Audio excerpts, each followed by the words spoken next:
ఓం మహాగణాధిపతయే నమః. ఓం గురుభ్యో నమః. ఓం శ్రీమాత్రే నమః.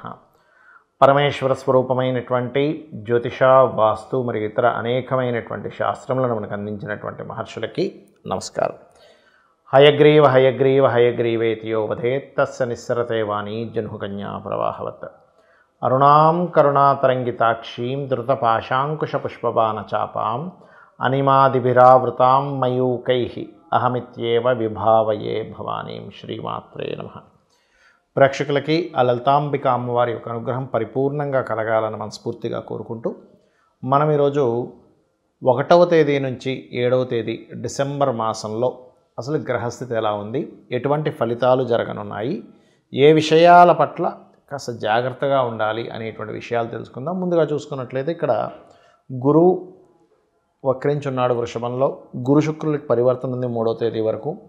నీచబడ్డ కుజుడు, కన్యలో కేతువు, వృశ్చిక రాశిలో రవి బుధ చంద్రుడు. ఈ చంద్రుడు ఈ వారం రోజుల పాటు మనకి వృశ్చికం నుంచి మకరం వరకు, కుంభం వరకు సంచరిస్తాడు.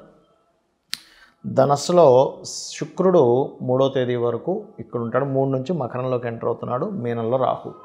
ఈ యొక్క గ్రహస్థితిని అనుసరించి ద్వాదశ లగ్నాల వారికి, లగ్నం తెలియని వారు రాశి నుంచి చూసుకోండి, వారికి ఏ విధమైనటువంటి ఫలితాలు జరుగుతాయి అనేటువంటి చెప్తుంది. నేనైనప్పటికీ కూడా చెప్పిస్తుంది సాక్షాత్ లలితా అమ్మవారిగా భావిస్తూ ఒక్కొక్క లగ్నం గురించి లేదా రాశి గురించి తెలుసుకుందాం. తులాలగ్నము, తులారాశి. ఈ యొక్క రాశి వారికి గమనించుకున్నట్లయితే తులవారికి లగ్నాధిపతి శుక్రుడు ఎవరైతే ఉన్నారో ఈ లగ్నాధిపతి 3లో ఉండి 3వ తేదీ నుంచి 4లోకి వెళ్తున్నాడు. అంటే 3వ తేదీ వరకు కొంచెం ఎక్కువగా ఇల్లు మార్పులు, ఒక ప్రదేశంలో అనుకుంటే రకరకాల ప్రదేశాలకు వెళ్ళడము, కొత్తగా స్త్రీల పరిచయాలు లాంటివి ఉంటాయి. 3 నుంచి మీరు ఏదైతే కొన్ని విద్యలు నేర్చుకుందాం అనుకుంటారో, గృహము కానీ వాహనం కానీ తీసుకుందాం అనుకుంటారో, అక్కడి నుంచి యోగించేటువంటి సమయం ప్రారంభమవుతుంది. మరి ఫైనాన్షియల్గా ఎలా ఉంటుంది? మీకు ఫైనాన్షియల్ ఇంప్రూవ్మెంట్స్ అనేటువంటివి ఉన్నాయి, డోంట్ వరీ. అదేవిధంగా కాస్త ఈ యొక్క లోన్స్ సంబంధించిన ఏదైతే హోమ్ లోన్స్ కోసం ప్రయత్నం చేస్తుంటారో ఆ యొక్క హోమ్ లోన్స్ అయితే ఫలిస్తాయి. కాకపోతే ఆలోచనా స్థానంలో మీకు శని భగవానుడు ఉండి కుజుడి యొక్క దృష్టి ఉంది కాబట్టి కొంచెం ఆలోచనలు విపరీతంగా పెరిగిపోతూ ఉంటాయి. ఈ ఆలోచన రకరకాల ఆలోచనలు పెరుగుతూ ఉంటాయి. అందులో ముఖ్యంగా సంతానం కోసము, ప్రేమించిన వారి కోసము, ఫ్రెండ్స్ మూలంగా, సీక్రెట్గా ఉండేటువంటి ఫ్రెండ్స్ మూలంగా కూడా, ఎందుకంటే సీక్రెట్ సైన్లో ఉన్నాడు శని. సీక్రెట్ ఫ్రెండ్షిప్స్ ఉంటాయి కొన్ని ఫ్రెండ్స్ వీటి బెనిఫిట్స్ ఇవాళ మనం చూస్తున్నాం ఇవాళ రేపు సొసైటీలో. అటువంటి వాటి మూలంగా కాస్త ఎక్కువ ఆలోచనలు పెరుగుతూ ఉంటాయి. అలాగే మరొక విషయం ఏంటంటే ధైర్యంగా కొన్ని పనులు చేసి మీరు శత్రువుని ఎదుర్కోగలుగుతారు, అందులో ఎటువంటి సందేహం లేదు. కాకపోతే మీరు ఇక్కడ పార్ట్నర్స్ని ఎంపిక చేసుకునే విషయంలో, అది బిజినెస్ పార్ట్నర్ కావచ్చు లేదా లైఫ్ పార్ట్నర్ కావచ్చు, ఎంపిక చేసుకునే విషయంలో జాగ్రత్తగా ఉండండి. కాకపోతే 5, 6 తేదీలు మీరు తీసుకునే నిర్ణయం ఏదైతే పార్ట్నర్స్ విషయంలోని, ధన సంబంధించిన విషయంలోని, ఉద్యోగ సంబంధించినటువంటి విషయాల్లో 5, 6 తేదీలు తీసుకునే నిర్ణయాలు కావచ్చు, ఉద్యోగంలో కొత్తగా చేరడం కావచ్చు, ఈ సమయం చాలా అనుకూలిస్తుంది. ఇక మీరు చేయవలసినటువంటి దేవతారాధన ఎక్కువగా కాళికా అమ్మవారి యొక్క నామస్మరణ చేయండి. ఓం కాళికాదేవి అయి నమః అనే నామస్మరణ చేయండి. ఖచ్చితంగా మీకు అన్ని విధాలా బాగుంటుంది. కాకపోతే ఈ 12లో కేతు ఉన్నందుకు ముఖ్యంగా బుధవారాలు, మంగళవారాలు ఇన్వెస్ట్మెంట్ చేసేటప్పుడు కాస్త 1కి 4 సార్లు ఈ చేసే ఇన్వెస్ట్మెంట్ కరెక్టా కాదా అనేటువంటి తెలుసుకొని చేయండి. ఇక మీరు చేయవలసిన దేవతారాధన కాళికా అమ్మవారి ఆరాధన, శని కుజ కేతు గ్రహాల దగ్గర దీపారాధన చేయడము, గోవులు క్యారెట్స్, బెల్లము, గ్రాసము తినిపించండి. అన్ని విధాలు బాగుంటుంది. చాలామందికి కొన్ని మహాదశలు, అంతర్దశలు ఇలాంటివి మారుతున్నప్పుడు లైఫ్ చాలా మట్టుకు ఒక మంచి ఫేజ్ నుంచి బ్యాక్ టర్న్ మారిపోతూ ఉంటుంది. అప్పుడు వాళ్ళకి అర్థం కాక కొంతమందికి ఎవరో ఏదో ప్రయోగం చేశారేమో అనేటువంటి భావనలోకి వెళ్ళిపోతారు.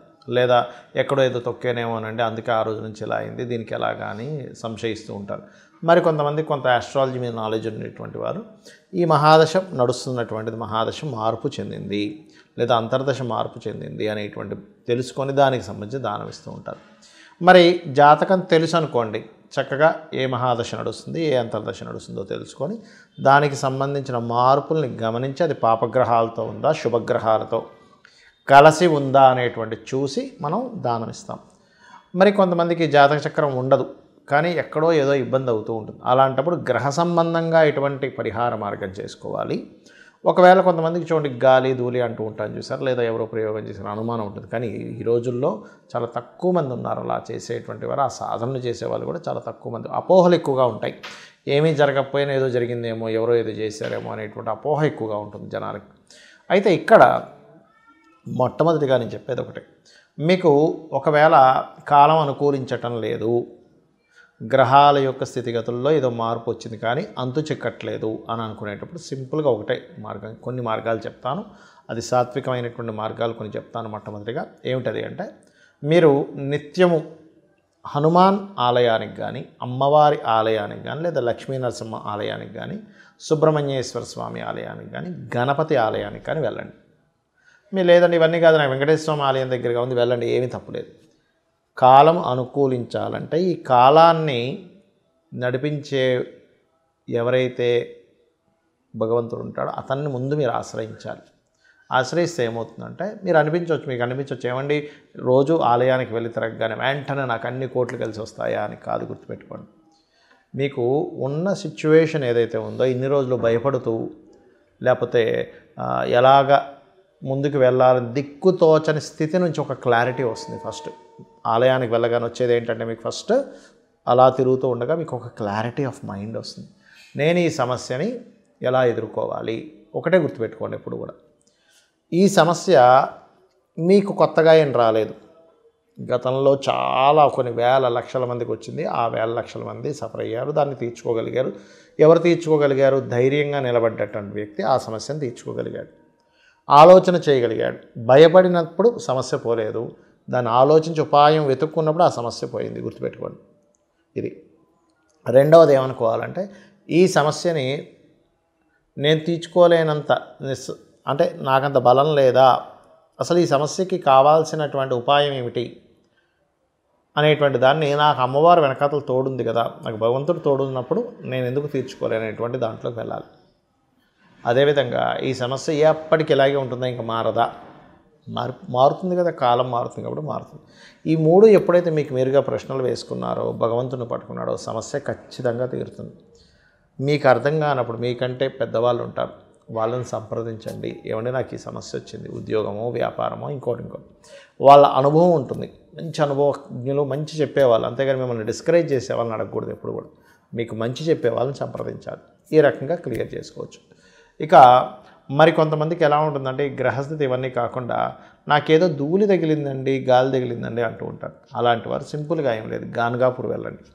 గాన్గాపూర్ వెళ్ళి అక్కడ చక్కగా స్వామివారిని దర్శనం చేసుకొని ఒక 3 రాత్రులు లేకపోతే ఒక రాత్రి అయినా సరే నిద్ర చేసి చక్కగా అక్కడ దత్తాత్రేయుడిది దిగంబర శ్రీ పాదవల్లభ దిగంబర అని కానీ, లేనట్లయితే జయ గురుదత్త శ్రీ గురుదత్త అనేటువంటి నామస్మరణ కానీ నిత్యము చేసుకోండి.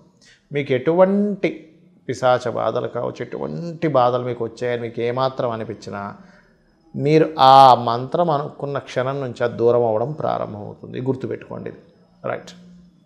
ఇక ఇక్కడ చాలామందికి ఏమండి అసలు జాతక చక్రం చూపించుకోవడం వల్ల ఏమిటి లాభాలని నన్ను చాలామంది అడిగారు. దాని గురించి నేను మీకు ఈరోజు జస్ట్ 2 నిమిషాల్లో ఒక క్లారిటీ ఇచ్చేస్తాను. ఏమిటంటే మీరు ఎదగలేకపోతున్నారంటే మీ లగ్నం వీక్గా ఉందని అర్థం. అంటే మీరు సమయం పుట్టినప్పుడున్న సమయంలో ఏ లగ్నం అప్పుడు గడిచింది, అది స్ట్రెంగ్త్ లేకపోవడం వల్ల మీరు ఇబ్బంది పడుతున్నారని దాన్ని స్ట్రెంగ్త్ చేసుకోవచ్చు. ఎన్ని తెలివితేటలు నా ధనం సంపాదించలేకపోతున్నానండి అన్నప్పుడు మీ ధనాన్ని ఇచ్చే కారకుడు ఎవరు, ఏ వాటి మూలంగా మీకు ధనం అనేటువంటిది వస్తుందో తెలుసుకొని దాని మూలంగా మీరు ధనాన్ని సంపాదించేటువంటి యోగాన్ని ఎలా పొందాలని తెలుసుకోగలుగుతారు.